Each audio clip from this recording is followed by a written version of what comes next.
What we're here to talk about today is the fact that the brain is and will be the 21st century battlescape in many ways. You will encounter some form of neurocognitive science that has been weaponized not only in your military career but in your personal and professional lives. It is valid, valuable, and already in operational play.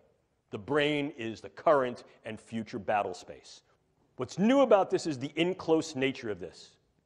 Increasingly, we're not seeing these things as weapons of mass destruction against gross aspects of the population. More specifically, perhaps, might be targeting individuals on a level that allows either direct attribution or covert engagement with non-attribution. If we talk about what brain science is, let me just give you a little bit of brief background on this field that is now called neuroscience. As a titular field, as a named field, neuroscience has only been in existence for 40 years. I know that because I've been a neuroscientist for about 38 of those 40 years.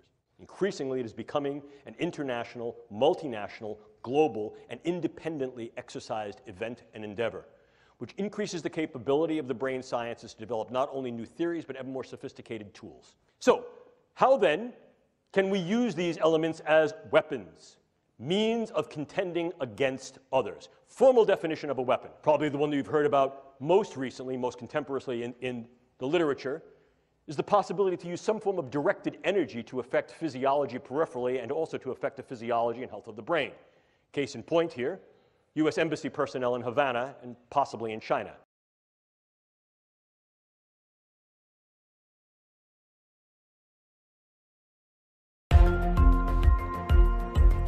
Περίπου 1.000 Αμερικανοί διπλωμάτες και στελέχη των υπηρεσιών πληροφοριών που εμφάνισαν μια μυστηριώδη ασθένεια, το αποκαλούμενο σύνδρομο της Αβάνας, ενδέχεται να στοχοθετήθηκαν με παλμούς ηλεκτρομαγνητικής ενέργειας, σύμφωνα με αμερικανική έκθεση.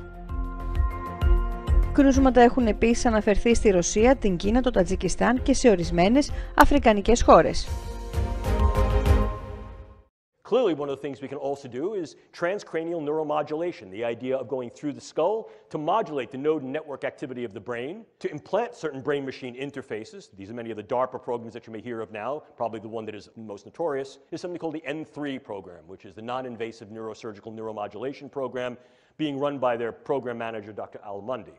The idea here is to put minimal-sized electrodes in a network within a brain through only minimal intervention to be able to read and write into the brain function in real time, remotely. You can disrupt an individual from the level of their cell to their system and disrupt individuals on a variety of levels, from individuals all the way up to the social fabric. Target a specific individual, change or eliminate that individual with very little attribution and trace, and be able to leave prior to any attribution.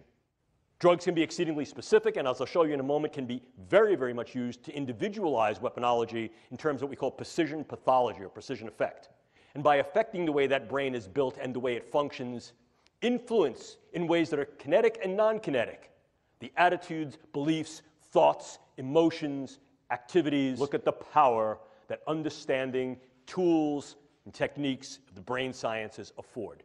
We also see the use of biodata as a viable weapon, manipulating biodata so that I can then put into your particular medical records subtle information that may change the disposition of whether you're sick or not, change how you're treated, influence the postures that go to you in terms of insurance, care, viability for military service.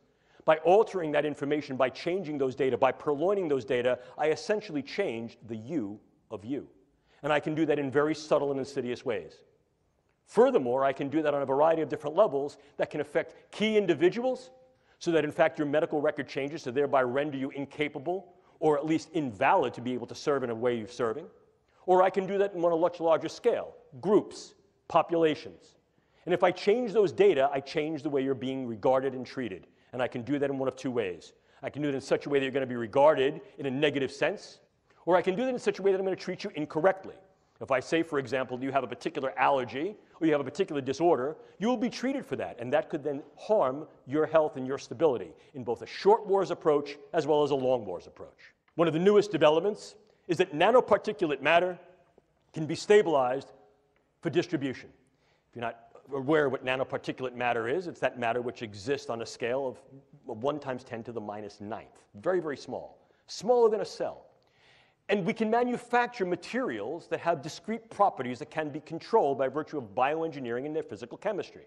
I can create small robotic units, controllable robotic units at the nanoscale, and that these too can be aerosolized to create a nanoswarm of biopenetrable materials that you cannot see, that can penetrate all but the most robust biochemical filters, that are able to integrate themselves through a variety of membranes, mucous membranes, and wherever, mouth, nose, ears, eyes, can be then uptaken into the vascular system to create clumping, can affect the vascular system of the brain, or can directly diffuse into the brain space, and these can be weaponized.